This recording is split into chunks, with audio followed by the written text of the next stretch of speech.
जंग ओहद में हजरत इमाम अली अलैहिस्सलाम का मुकाबला तलहा पहलवान के साथ। तलहा जो कि हजरत इमाम अली अलैहिस्सलाम से मुकाबला करने के लिए जंग ओहद के मैदान में आया। हजरत इमाम अली अलैहिस्सलाम ने तलहा के साथ मुकाबला कैसे किया था, ये भी मैं आपको इस वीडियो में मुकम्मल तफसील के साथ बताऊंगा। और उस मुकाबले के दौरान हजरत इमाम अली अलैहिस्सलाम और तलहा के दरमियान में क्या क्या गुफ्तगू हुई थी, उसका भी मुकम्मल जिक्र हम इस वीडियो में करेंगे। ओहद मदीना के करीब पहाड़ के दामन में वाक़े जगह का नाम है और जंग ओहद उसी जगह वाक़े हुई थी।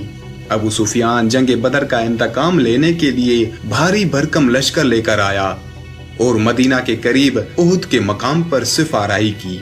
रसूल खुदा हजरत मोहम्मद सल्लल्लाहु अलैहि वसल्लम अपना मुख्तसर लश्कर लेकर मुकाबले के लिए तशरीफ लाए। दोनों फौजें एक दूसरे के मद्दे मुकाबला आई।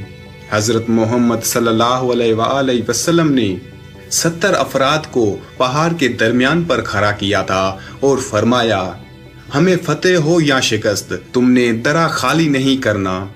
फिर बाकायदा जंग का आगाज हुआ। कुरैश का परचम तलहा बिन अबी अल अब्दरी के हाथ में था। उस शख्स का ताल्लुक कुरैश के ज़ैली कबीला अब्दुद्दार से था। वो मुकाबले पर आया। उसने आवाज देकर कहा, ए असहाबे मोहम्मद सल्लल्लाहु अलैहि वसल्लम, तुम ये अकीदा रखते हो कि अगर तुम हमें कत्ल कर दो तो हम दोज़गी बनते हैं और तुम गाजी और मुजाहिद कहलाते हो, और अगर तुम हमारे हाथों मारे जाओ तो तुम शहीद कहलाते हो।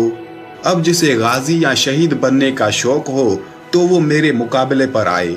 हजरत इमाम अली अलैहिस्सलाम उसके मुकाबले पर रवाना हुए और आप अलैहिस्सलाम ने उसके सामने ये रजस पढ़ा, ए तलहा, जैसा कि तुम कहते हो तुम्हारे पास घोड़े हैं जबकि हम हमला करते हैं। अब अपने मकाम पर रुके रहो और देखो कि हम में से कौन कत्ल होता है और तुम्हारी गुफ्तगू का ज्यादा हकदार कौन है। यकीनन एक दिलेर शेर तेरे सामने आ चुका है और वो ऐसी तलवार लेकर आया है जो कि कुंद नहीं है, और खुदा और रसूल सल्लल्लाहु अलैहि वसल्लम उसकी मददगार हैं। तलहा ने कहा, ए नौजवान, तू कौन है? हजरत इमाम अली अलैहिस्सलाम ने फरमाया, मैं अली इब्न अबी तालिब हूँ। तलहा ने कहा, ए कज़म, मैं जान गया तेरे अलावा मेरे खिलाफ कोई जिसारत नहीं कर सकता। यह कहकर तलहा ने हजरत इमाम अली अलैहिस्सलाम पर वार किया, जिसे आप अलैहिस्सलाम ने ढाल से नाकाम बनाया। फिर आप अलैहिस्सलाम ने उसकी रानों पर वार किया और उसके दोनों टांगे कट गई।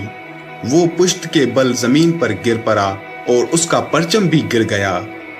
फिर आप अलैहिस्सलाम आगे बढ़े कि उसका काम तमाम कर दें। उसने आप अलैहिस्सलाम को रिश्तेदारी का वास्ता दिया। आप अलैहिस्सलाम ने उसे छोड़ दिया। मुसलमानों ने कहा, या अली, आपने उसका किस्सा खत्म क्यों नहीं किया? हजरत इमाम अली अलैहिस्सलाम ने फरमाया, मैंने उसे ऐसी ज़रब मारी है जिसके बाद वो जिंदा नहीं रह सकेगा। उसके बाद कुफार के परचम को सईद बिन अबी तलहा ने उठाया। हजरत इमाम अली अलैहिस्सलाम ने उसे कत्ल किया। परचम फिर जमीन पर गिर गया। उसके बाद उस्मान बिन तलहा ने परचम उठाया। उसे भी आप अलैहिस्सलाम ने कत्ल कर दिया। उसके बाद हारिस बिन अबी तलहा ने उस परचम को उठाया। उसे भी हजरत इमाम अली अलैहिस्सलाम ने वासिले जहन्नम किया। फिर अजीज बिन उस्मान ने वो परचम उठाया। असदुल्लाह ने उसे भी कत्ल कर दिया। उसके बाद अब्दुल्ला बिन जमीला ज़ुहैर ने उस परचम को उठाया। उसे भी शेर खुदा ने कत्ल कर दिया और परचम जमीन पर गिर गया। फिर बनी अब्दुद्दार के 9वें शख्स अरतात बिन शर्जील ने परचम उठाया। उसे भी हजरत इमाम अली अलैहिस्सलाम ने कत्ल कर दिया। उसके बाद गुलाम सवाब ने परचम उठाया। हजरत इमाम अली अलैहिस्सलाम ने उसके सर पर वार किया और उसे कत्ल कर दिया। परचम जमीन पोस हुआ।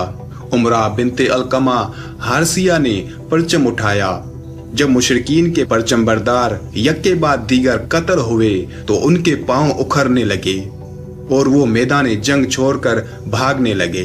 मुसलमान माले गनीमत पर टूट पड़े। दरा के निगहबानों की अक्सरत ने दरा छोड़ दिया। खालिद बिन वलीद ने दूर जाकर अपने लश्कर को असर नो मुंतजम किया और लंबा चक्कर काटकर दरा से दाखिल हुआ। वहां पर जो चंद निगहबान मौजूद थे उन्हें शहीद कर दिया और मुसलमानों के लश्कर पर पूरी कुव्वत से हमलावर हुआ। मुसलमान उस अचानक हमले का मुकाबला न कर सके। उस जंग में 70 मुसलमान सहाबा शहीद हुए और बाकी अफराद ने भागने में ही आफियत जानी। कुछ जानिसार मैदान में डटे रहे।